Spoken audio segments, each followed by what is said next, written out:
Welcome back to Negotiation Tactics. This week I will be giving my last lecture to you in this course, and I want to focus on reaching agreement because that is normally the goal in negotiation. Now, hopefully you have been using the Harvard workbook all along. Maybe you've been using my Holding These Truths workbook. And you're not only going to reach agreement in your negotiations in life, but you're going to reach optimal, win-win, lasting agreement where people are impressed with you, which I can't imagine, in the win-lose, arguing, exploitive, take advantage of other people in the world, that any of those negotiators have a reputation that leads to more clients, more success, just more sense that this is someone I can turn to when I really need to do something special. So today I am going to focus on some of the NCRP tools that work well with reaching agreement, but please hear them in the context of everything you have learned in this course. And continue to practice these skills. I stay in touch with some of my students. I've been invited to weddings, met babies, for a lifetime. And I hope you will stay in touch with me. If you're not on our NCRP Facebook site, that you'll consider it. Maybe you'll stay in touch via LinkedIn, Twitter. I'm always available if you're in the midst of a negotiation challenge and you're not quite sure how to use these tools. I love to help you brainstorm and be successful. Okay, that said, let me turn to the PowerPoint and some of these last tools. Reaching agreement is very satisfying if you have learned how to do win-win negotiation. Now, one of the things that most students ask about, and I'm going to give you a couple of suggestions, is where do you start with the tough issues of negotiation? Normally there are more, unless it's a simple distributive dance, buying a home or buying a car, there's a lot of issues on the table. So, and you want to start with, one at a time. I don't necessarily recommend you start your negotiation with this kind of program agenda because there's a lot of information gathering that can help with this.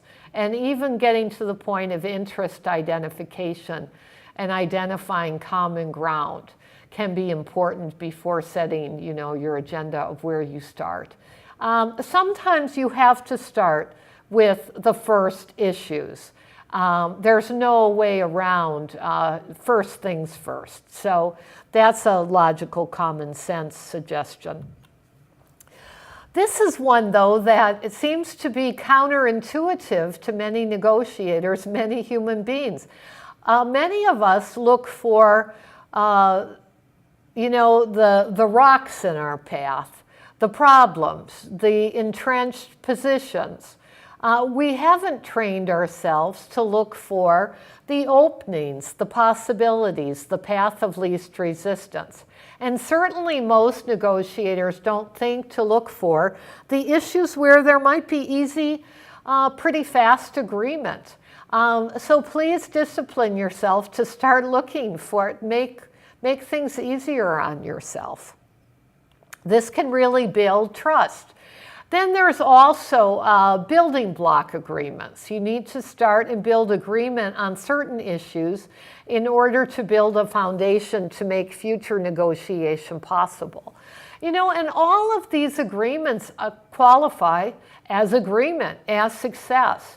A negotiation does not need to be a quick, slam dunk. Everything's resolved for all time. In fact, many times it's not that. It takes time. It's organic. You start with a few small agreements. You build trust. You test those agreements out. You then come back to the table. That's real world. Now, once you've done your creative problem solving, your generation of options for mutual gain, and have given that serious consideration for every, now here's the thing, you probably will do this for one issue at a time. So let's assume you're doing it for one issue at a time. And so you've generated several ideas for a particular issue. You come up with many creative ideas. Now, once you've done that, you move into the evaluation process. And that's very important for picking out, discerning what are the best options for mutual gain with a particular issue.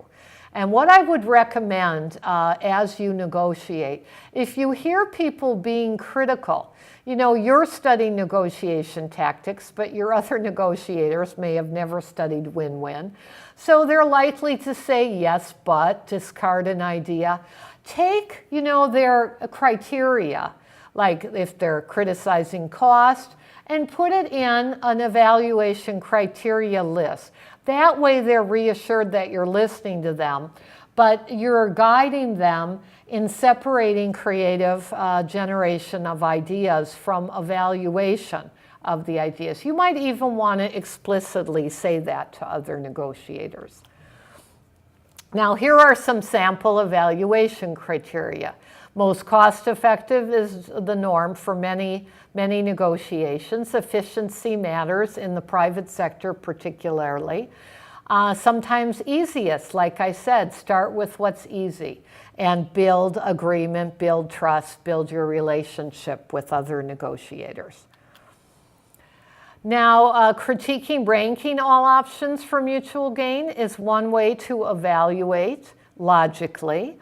There are several different ways you can do this. I'm just introducing a few. Single text document is something that Jimmy Carter adopted from architects. If you've ever had a home or a building designed by an architect, they create very detailed blueprints of everything they're planning to do, and then their customers get to review them with the architects and change all details. So they want to change the restrooms to the other side of the building. Well, Jimmy Carter did this. He created these same very detailed documents of his understanding of agreements when he did the Camp David Accords, the Middle Eastern Accords, many years ago under his presidency. He created a single text document of all the details of the agreements he understood from all negotiators and circulated to the negotiators. They were then able to change, revise, until all negotiators agreed to a single text. This is also a tool that you're welcome to use in the class or in your life in order to promote detailed, complete agreement.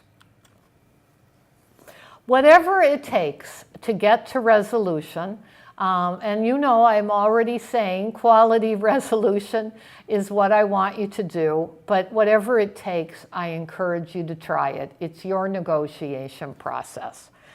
Well, that's enough from my PowerPoint. I have thoroughly enjoyed teaching you in this class. I really believe in advocacy, of speaking truth to power, of persuasion, of negotiation tactics. That's as important to me as helping parties agree and resolve their conflicts. So I hope you will use what you're learning here for your most passionate concerns in the world today, whether it's at the political level, within your organization, wherever you're employed, in your home, in your community. I have worked with these skills to catalyze justice, to diffuse angry, contentious conflict over a career now spans over 30 years, and I trust that you will be able to do the same. And we need as many of you as possible to do so. Our world desperately needs you and your negotiation skill today. Good luck with this. I hope to see you in future classes in NCRP. Take care.